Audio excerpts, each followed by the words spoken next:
सभी प्रिय भाई बहनों को जय मसीह की। विवाह से संबंधित प्रश्न कुरिन्थी 1 का अध्याय 7। उन बातों के विषय में जो तुमने लिखी, यह अच्छा है कि पुरुष स्त्री को ना छुए, परंतु व्यभिचार के डर से हर एक पुरुष की पत्नी और हर एक स्त्री का पति हो।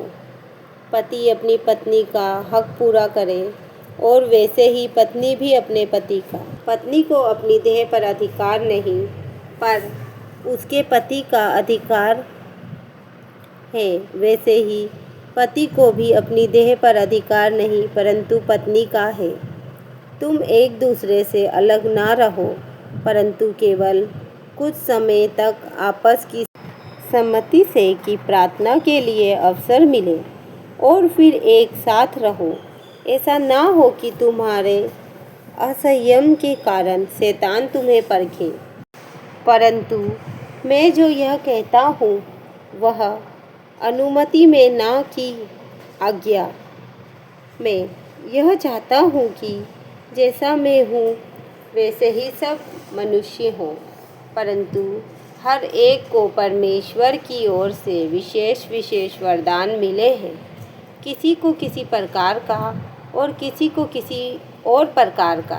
परंतु मैं अविवाहितों और विधवाओं के विषय में कहता हूँ कि उनके लिए ऐसा ही रहना अच्छा है जैसा मैं हूँ। परंतु यदि वे संयम न कर सके तो विवाह करें, क्योंकि विवाह करना कर्मातुर रहने से भला है।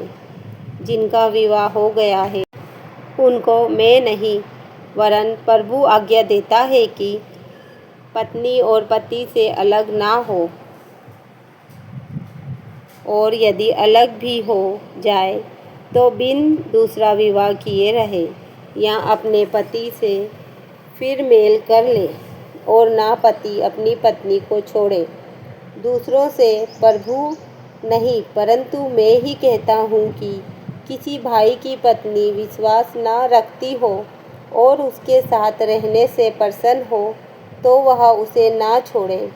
जिस स्त्री का पति विश्वास ना रखता हो और उसके साथ रहने से प्रसन्न हो, वह पति को ना छोड़े, क्योंकि ऐसा पति जो विश्वास ना रखता हो वह पत्नी के कारण पवित्र ठहरता है, और ऐसी पत्नी जो विश्वास नहीं रखती पति के कारण पवित्र ठहरती है।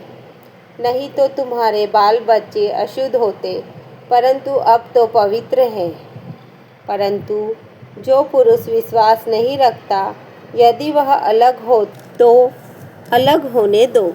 ऐसी दशा में कोई भाई या बहन बंधन में नहीं। परमेश्वर ने हमें मेल मिलाप के लिए बुलाया है। क्योंकि हे स्त्री, तू क्या जानती है कि तू अपने पति का उद्धार करा लेगी? और हे पुरुष, तू क्या जानता है कि तू अपनी पत्नी का उद्धार करा लेगा? जैसा प्रभु ने हर एक को बांटा है और जैसा परमेश्वर ने हर एक को बुलाया है, वैसा ही वह चले। मैं सब कलीसियाओं में ऐसा ही ठहराता हूँ। जो खतना किया हुआ बुलाया गया हो वह खतना रहित ना बने, जो खतना रहित बुलाया गया हो वह खतना ना कराए। ना खतना कुछ है और ना खतना रहित, परंतु परमेश्वर की आज्ञाओं को मानना ही सब कुछ है। हर एक जन जिस दशा में बुलाया गया हो उसी में रहे। यदि तू दास की दशा में बुलाया गया हो तो चिंता ना कर, परंतु यदि तू स्वतंत्र हो सके तो ऐसा ही काम कर। क्योंकि जो दास की दशा में प्रभु में बुलाया गया है वह प्रभु का स्वतंत्र किया हुआ है। वैसे ही जो स्वतंत्रता की दशा में बुलाया गया है वह मसीह का दास है। तुम दाम देकर मोल लिए गए हो, मनुष्यों के दास ना बनो। हे भाइयों, जो कोई जिस दशा में बुलाया गया हो वह उसी में परमेश्वर के साथ रहे। कुंवारियों के विषय में प्रभु की कोई आज्ञा मुझे नहीं मिली, परंतु विश्वास योग्य होने के लिए जैसी दया प्रभु ने मुझ पर की है उसी के अनुसार सम्मति देता हूँ। मेरी समझ में यह अच्छा है कि आजकल कलेश के कारण मनुष्य जैसा है वैसा ही रहे। यदि तेरे पत्नी है तो उससे अलग होने का यत्न न कर, और यदि तेरे पत्नी नहीं तो पत्नी की खोज ना कर। परंतु यदि तू विवाह भी करे तो पाप नहीं, और यदि कुंवारी ब्याही जाए तो कोई पाप नहीं, परंतु ऐसों को शारीरिक दुख होगा, और मैं बचाना चाहता हूँ। हे भाइयों, मैं यह कहता हूँ कि समय कम किया गया है, इसीलिए चाहिए कि जिनके पत्नी हो वे ऐसे हो मानो उनके पत्नी नहीं, और रोने वाले ऐसे हों मानो रोते नहीं, और आनंद करने वाले ऐसे हों मानो आनंद नहीं करते, और मोल लेने वाले ऐसे हों मानो उनके पास कुछ है ही नहीं, और इस संसार के साथ व्यवहार करने वाले ऐसे हों कि संसार ही के ना हो ले, क्योंकि इस संसार की रीति और व्यवहार बदलते जाते हैं। अतः मैं यह चाहता हूँ कि तुम्हें चिंता ना हो। अविवाहित पुरुष प्रभु की बातों की चिंता में रहता है कि प्रभु को कैसे प्रसन्न रखे, परंतु विवाहित मनुष्य संसार की बातों की चिंता में रहता है कि अपनी पत्नी को किस रीति से प्रसन्न रखे। विवाहिता और अविवाहिता में भी भेद है। अविवाहिता प्रभु की चिंता में रहती है कि वह देह और आत्मा दोनों में पवित्र हो, परंतु विवाहिता संसार की चिंता में रहती है कि अपने पति को प्रसन्न रखे। मैं यह बात तुम्हारे ही लाभ के लिए कहता हूँ, ना कि तुम्हें फंसाने के लिए, वरन इसीलिए कि जैसा शोभा देता है वैसा ही किया जाए कि तुम एक चित्त होकर प्रभु की सेवा में लगे रहो।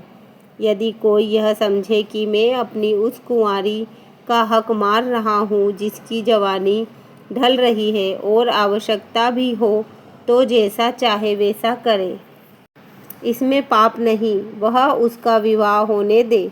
परंतु जो मन में दृढ़ रहता है और उसको आवश्यकता ना हो, वरन अपनी इच्छा पर अधिकार रखता हो, और अपने मन में यह बात ठान ली हो कि वह अपनी कुंवारी लड़की को अविवाहित रखेगा, वह अच्छा करता है। इसीलिए जो अपनी कुंवारी का विवाह कर देता है वह अच्छा करता है, और जो विवाह नहीं कर देता और वह और भी अच्छा करता है।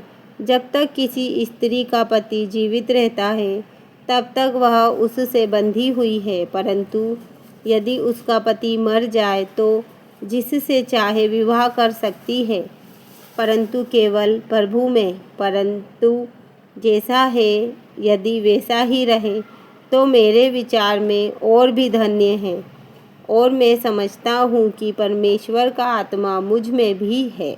आमीन।